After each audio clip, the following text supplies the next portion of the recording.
ಸ್ನೇಹಿತರೆ ನಮಸ್ಕಾರ. ನೀವು ನೋಡ್ತಾ ಇದ್ದೀರಾ Kannada focus YouTube channel.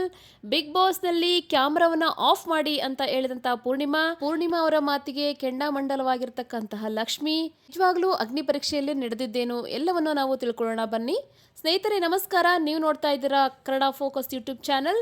Big ಬಾಸ್ನ ಕನ್ನಡ ಸೀಸನ್ ಆರಂಭಕ್ಕೂ ಮುನ್ನವೇ ಭಾರೀ ಆಗಿರ್ತಕ್ಕಂತಹ ಒಂದು ಕುತೂಹಲ ದಿನದಿಂದ ದಿನಕ್ಕೆ ಮೂಡ್ತಾನೆ ಇದೆ.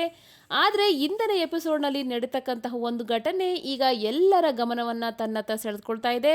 ಅದೇನಪ್ಪ ಅಂದರೆ ಪೂರ್ಣಿಮಾ ಅವರು ಏಕಾಏಕಿ ಬಂದ್ಬಿಟ್ಟು ಕ್ಯಾಮ್ರಾವನ್ನು ಆಫ್ ಮಾಡಿ ಅಂತ ಹೇಳ್ತಾರೆ.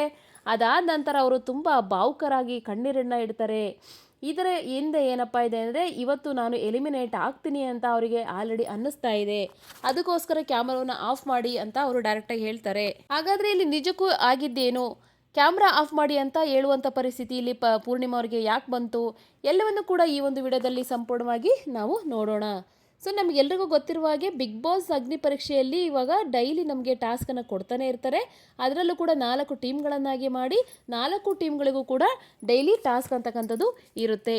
ಇವತ್ತಿನ ಒಂದು ಟಾಸ್ಕ್ನಲ್ಲಿ ವಿನ್ ಆಗಿರ್ತಕ್ಕಂತಹ ಸುನೀಲ್ ಶಾಸ್ತ್ರಿ ಅವರು ಪೂರ್ಣಿಮಾ ಅವರನ್ನು ಡೈರೆಕ್ಟಾಗಿ ನಾಮಿನೇಷನ್ಗೆ ಹೆಸರನ್ನು ತಗೊಂಡಿರ್ತಾರೆ. ಇನ್ನು ನಾವು ಪ್ರಮೋದಲ್ಲೇ ನೋಡೋದಾದರೆ ಇಲ್ಲಿ ನಿರಂಜನ್ ದೇಶಪಾಂಡೆ ಅವರು ಒಂದು ಮಾತನ್ನು ಹೇಳ್ತಾರೆ. ಇವತ್ತು ಇಬ್ಬರಲ್ಲಿ ಒಬ್ಬರು ಮನೆಗೆ ಹೋಗುವಂತಹ ಸಾಧ್ಯತೆ ಜಾಸ್ತಿ ಇದೆ. ಅದರಲ್ಲಿ ಪೂರ್ಣಿಮಾ ಮತ್ತು ಅನನ್ಯ ಇಬ್ಬರು ಕೂಡ ಸ್ಟೇಜ್ ಮೇಲೆ ಇರ್ತಾರೆ. ಅವರಿಬ್ಬರನ್ನ ಕುರಿತು ಅವರು ಈ ಒಂದು ಮಾತನ್ನು ಹೇಳ್ತಾರೆ. ಈ ಮಾತನ್ನು ಹೇಳಿದ ತಕ್ಷಣವೇ ಪೂರ್ಣಿಮಾ ಅವರು ದಯವಿಟ್ಟು ಕ್ಯಾಮ್ರಾನ ಆಫ್ ಮಾಡಿ ಅಂತ ಅವರು ಡೈರೆಕ್ಟಾಗಿ ಹೇಳ್ತಾರೆ. ಕ್ಯಾಮ್ರಾನ ಆಫ್ ಮಾಡಿ ಅಂತ ಹೇಳಿದ ತಕ್ಷಣ ಶ್ರುತಿಯವರು ಕ್ವಶನ್ ಮಾಡ್ತಾರೆ ಪೂರ್ಣಿಮಾ ಅವರಿಗೆ, ಕ್ಯಾಮ್ರಾವನ್ನು ಯಾಕೆ ಆಫ್ ಮಾಡಬೇಕು ಅಂತ ಡೈರೆಕ್ಟಾಗಿ ಹೇಳಿದ್ದಕ್ಕೆ ಪೂರ್ಣಿಮಾ ಅವರು ಒಂದು ಸ್ಟೇಟ್ಮೆಂಟನ್ನು ಹೇಳ್ತಾರೆ. ಇಲ್ಲಿ ಹೈಟು, ವೆಯ್ಟು, ಪರ್ಸ್ನಾಲಿಟಿ, ಬ್ಯೂಟಿಗೆ ಅಷ್ಟೇ ಬೆಲೆ ಇದೆ. ಯಾವುದೇ ರೀತಿಯಾಗಿರ್ತಕ್ಕಂಥ ನಮ್ಮಂಥವರಿಗೆ ಇಲ್ಲಿ ಬೆಲೆ ಇಲ್ಲ. ನಮ್ಮನ್ನು ನೀವು ಇಡಿಸ್ಕೊಳ್ಳೋದಿಲ್ಲ. ನಮ್ಮನ್ನು ನೀವು ಇವತ್ತು ಎಲಿಮಿನೇಟ್ ಮಾಡೇ ಮಾಡ್ತೀರಾ, ನನಗಿದು ಗೊತ್ತಾಗಿದೆ. ಸೊ ಅದಕ್ಕೋಸ್ಕರ ಕ್ಯಾಮ್ರಾವನ್ನು ಆಫ್ ಮಾಡಿ ಅಂತ ಒಂದು ಸ್ಟೇಟ್ಮೆಂಟ್ನ ಪೂರ್ಣಿಮಾ ಅವರು ಕೊಡ್ತಾರೆ. ಈ ಒಂದು ಸ್ಟೇಟ್ಮೆಂಟ್ನ ಕೇಳಿದ ತಕ್ಷಣ ಸಂಗೀತ ಅವರು, ನೀವು ಈ ಮಾತನ್ನು ಇವತ್ತು ಹೇಳ್ತಿರೋದು ತಪ್ಪು. ಯಾಕೆಂದರೆ ಅವತ್ತು ನಿಮಗೆ 4 ಜನ ಕೂಡ ಸ್ಟಾರ್ನ ಕೊಟ್ಬಿಟ್ಟು ನಿಮ್ಮನ್ನು ಒಂದು ಟೀಮ್ ಲೀಡ್ ಸ್ಥಾನದಲ್ಲಿ ನಾವು ಅವತ್ತು ನಿಲ್ಲಿಸಿದ್ವು. ಈ ಮಾತನ್ನು ನೀವು ಇವತ್ತು ಹೇಳ್ಬಾರ್ದಿತ್ತು. ಅವತ್ತೇ ಹೇಳಿದರೆ ನಾವು ಈ ಮಾತನ್ನು ಒಪ್ಕೊಳ್ತಾ ಇದ್ವಿ. ಯಾಕಂತಂದರೆ ನಿಮ್ಮಲ್ಲಿರ್ತಕ್ಕಂಥ ಟ್ಯಾಲೆಂಟನ್ನು ನೋಡಿ ನಾವು ನಿಮಗೆ ಸ್ಟಾರ್ ಕೊಟ್ಟಿದ್ವಿ ಹೊರತು ನಿಮ್ಮ ಬ್ಯೂಟಿನಾಗಲಿ ನಿಮ್ಮ ಒಂದು ಪರ್ಸ್ನಾಲಿಟಿನಾಗಲಿ ನಾವು ಅವತ್ತು ನೋಡಿ ನಿಮಗೆ ಸ್ಟಾರ್ನ ಕೊಟ್ಟಿರಲಿಲ್ಲ. ಈ ಒಂದು ಸ್ಟೇಟ್ಮೆಂಟ್ನ ನೀವು ದಯವಿಟ್ಟು ವಾಪಸ್ ತಗೊಳ್ಳಿ ಅಂತ ಸಂಗೀತ ಶೃಂಗೇರಿ ಅವರು ಅವ್ರ ಮೇಲೆ ಗರಂ ಆಗ್ತಾರೆ. ಅದಾದ ನಂತರ ವಿನಯ್ ಗೌಡ ಅವರು ಕೂಡ ಇದಕ್ಕೆ ರಿಯಾಕ್ಟ್ ಮಾಡ್ತಾರೆ. ನೀವು ಕೊಡ್ತಿರ್ತಕ್ಕಂತಹ ಸ್ಟೇಟ್ಮೆಂಟು ತುಂಬ ಡ್ಯಾಮೇಜಿಂಗ್ ಸ್ಟೇಟ್ಮೆಂಟು. ಈ ಒಂದು ಬಿಗ್ ಬಾಸ್ ವೇದಿಕೆಯಲ್ಲಿ ಈ ಒಂದು ಮಾತು ನೀವು ಖಂಡಿತ ಆಡಲೇಬಾರ್ದು.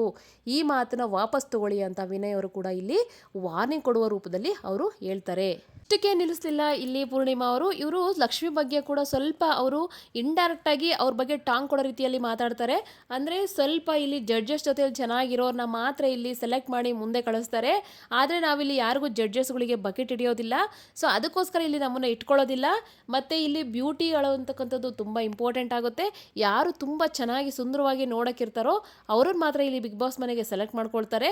ತುಂಬ ಚೆನ್ನಾಗಿ ಟಾಸ್ಕ್ ಆಡೋರನ್ನ, ನೇರವಾಗಿ ಮಾತಾಡೋರನ್ನ ಇಲ್ಲಿ ಅವರು ಬಿಗ್ ಬಾಸ್ ಮನೆಗೆ ಕಳಿಸೋದಿಲ್ಲ ಅನ್ನೋ ಒಂದು ರೀತಿಯಲ್ಲಿ ಪೂರ್ಣಿಮಾ ಅವರು ಇಲ್ಲಿ ಸ್ಟೇಜ್ ಮೇಲೆ ಆ ಸ್ಟೇಟ್ಮೆಂಟನ್ನು ಕೊಡ್ತಾರೆ. ಬಟ್ ಈ ಒಂದು ಮಾತನ್ನು ಕೇಳಿದಂತಹ ಲಕ್ಷ್ಮಿ ಸುಮ್ಮನೆ ಇರಲ್ಲ.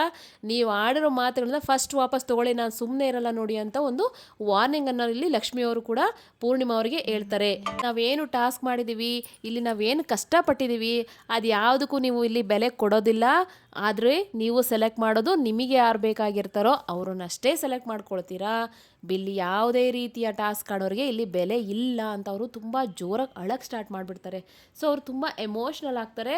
ಬಟ್ ದ ಸೇಮ್ ಸಿಚುವೇಷನಲ್ಲಿ ನಿರಂಜನ್ ದೇಶಪಾಂಡೆ ಅವರು, ನೀವು ಆಡ್ತಾ ಇರ್ತಕ್ಕಂತಹ ಮಾತು ಸರಿ ಇಲ್ಲ ಪೂರ್ಣಿಮಾ ಅವರೇ, ನೀವು ಆಡೋ ಮಾತನ್ನು ವಾಪಸ್ ತಗೊಳ್ಳಿ.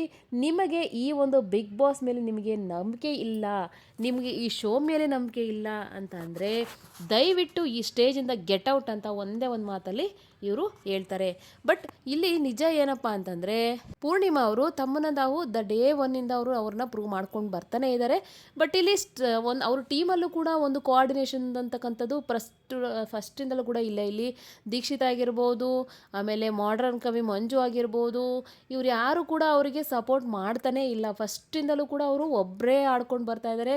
ಆದರೂ ಕೂಡ ಸಂಗೀತ ಟೀಮ್ ಅವ್ರನ್ನ ಅವರು ಸೆಕೆಂಡ್ ಪ್ಲೇಸಲ್ಲೇ ಇಟ್ಟಿದ್ದಾರೆ.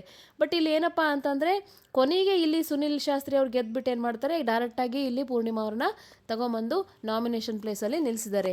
ಆದರೆ 2ನೇ ಪ್ಲೇಸಲ್ಲಿ ಇದ್ದರೂ ಕೂಡ ಡೈರೆಕ್ಟಾಗಿ ನಾಮಿನೇಷನ್ ತಂದಿದ್ದಾರೆ ಅಂದರೆ ಇಲ್ಲಿ ಅವರು ಆಡಿರ್ತಕ್ಕಂಥ ಆಟಕ್ಕೆ ಬೆಲೆನೇ ಇಲ್ಲ. ಸೊ ಇಲ್ಲಿ ಬ್ಯೂಟಿ ಮತ್ತು ಬ್ರೈನ್ ಇದ್ದರಿಗೆ ಮಾತ್ರ ಇರುತ್ತೆ. ಬ್ಯೂಟಿ ಇಲ್ಲ ಅಂತಂದರೆ ಇಲ್ಲಿ ಆಟ ಆಡೋಕ್ಕೆ ಬೆಲೆ ಇರೋದಿಲ್ಲ ಅನ್ನೋ ಒಂದು ರೀತಿಯಲ್ಲಿ ಪೂರ್ಣಿಮಾ ಅವರು ತುಂಬ ಈ ಒಂದು ಸ್ಟೇಟ್ಮೆಂಟ್ನ ಕೊಟ್ಟಿರ್ತಕ್ಕಂಥದ್ದು ಜಡ್ಜಸ್ಗಳಿಗೆ ಭಾರಿ ಒಂದು ಶಾಕ್ ಆಗಿದೆ. ಮತ್ತು ಇದರ ಜೊತೆಯಲ್ಲಿ ಲಕ್ಷ್ಮೀ ಗೌಡರಿಗೂ ಕೂಡ ಇಂಡೈರೆಕ್ಟಾಗಿ ಅವರು ಟಾಂಗ್ ಕೊಟ್ಟಿರ್ತಾರೆ. ಇದರಿಂದ ಡೈರೆಕ್ಟಾಗಿ ಅವರನ್ನು ಸ್ಟೇಜಿಂದ ಹೊರಗಡೆ ಕಳಿಸಿದ್ದಾರೆ ಅಂತ ಇಲ್ಲಿ ಮಾತುಗಳು ಕೇಳಿ ಬರ್ತಾ ಇದೆ. ಸೊ ಫೈನಲ್ ಆಗಿ ಇಲ್ಲಿ ನಮಗೆ ಅವರು ವಾಕೌಟ್ ಆಗಿದ್ದಾರಾ ಅಥವಾ ಇನ್ನೂ ಇಲ್ಲೇ ಇದ್ದಾರಾ ಅಂತಕ್ಕಂಥ ಅಪ್ಡೇಟ್ ಇನ್ನೂ ಬಂದಿಲ್ಲ. ಸೊ ಇದ್ರ ಬಗ್ಗೆ ಹೆಚ್ಚಿನ ಮಾಹಿತಿ ಏನಾದರೂ ಬಂದರೆ ನಾನು ನಿಮಗೆ ಖಂಡಿತ ಅಪ್ಡೇಟ್ನ ಕೊಡ್ತೀನಿ.